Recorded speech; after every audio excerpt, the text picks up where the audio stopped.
Adivos cherchait des solutions techniques et durables justement pour son patrimoine, donc notamment sur l'aspect énergie renouvelable et développement durable. Et en parallèle, Texol cherchait à implanter un projet d'envergure sur un de nos sites, et c'est comme ça que le partenariat a débuté. Les travaux ont démarré en septembre 2012 pour s'achever fin novembre 2015. Choisir Pont-Évêque, c'était pour nous la possibilité d'améliorer le site sans forcément supplanter les installations que nous avions déjà. Le fait d'être sur un site qui permettait d'être modulable et de choisir facilement les installations, ça permet aussi aux équipes de travailler plus sereinement. Deuxièmement, on avait aussi un aspect financier puisqu'on a été financé à hauteur de 76% par l'ADEME et la région sur un montant global de 350 000 € hors taxes, y compris ingénierie.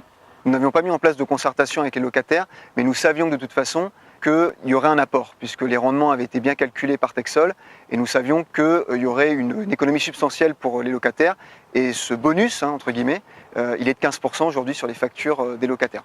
Donc finalement, ce n'est pas un facteur qui a primé, ou deux facteurs, mais vraiment un ensemble de facteurs, une stratégie d'implantation, des aspects techniques, l'aspect développement durable et également l'aspect financier.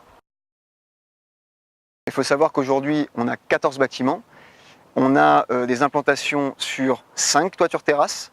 Ces 5 toitures terrasses permettent d'alimenter en solaire thermique les 426 logements du Plan des Ors. Sur le Plan des Ors, nous avons une chaufferie et 3 sous-stations.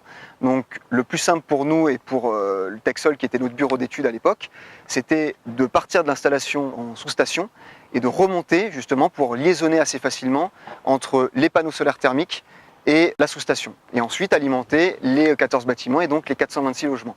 On a été très surpris en tant que bailleur social puisque entre janvier 2016 et décembre 2016, nous avons eu des rendements qui étaient complètement maximisés. On a été très étonnés de ces premiers retours positifs qui ont perduré puisque là sur les premiers mois, à partir de janvier 2017, on est également sur des rendements qui sont très satisfaisants pour nous. Côté maintenance et entretien, nous avons notre prestataire Dalkia qui est chargé de cette maintenance-là des panneaux solaires. Dès lors que nous avons un dysfonctionnement qui est révélé par Texol, qui suit lui-même les rendements et le suivi des installations, Dalkia intervient directement et participe justement à la réparation quand on a des anomalies ou des choses comme ça. Contrairement à ce que certains peuvent croire, il n'est pas si difficile de se lancer dans le solaire thermique. Tout dépend finalement des équipes qu'on a et des gens qui veulent s'investir dans ces projets novateurs.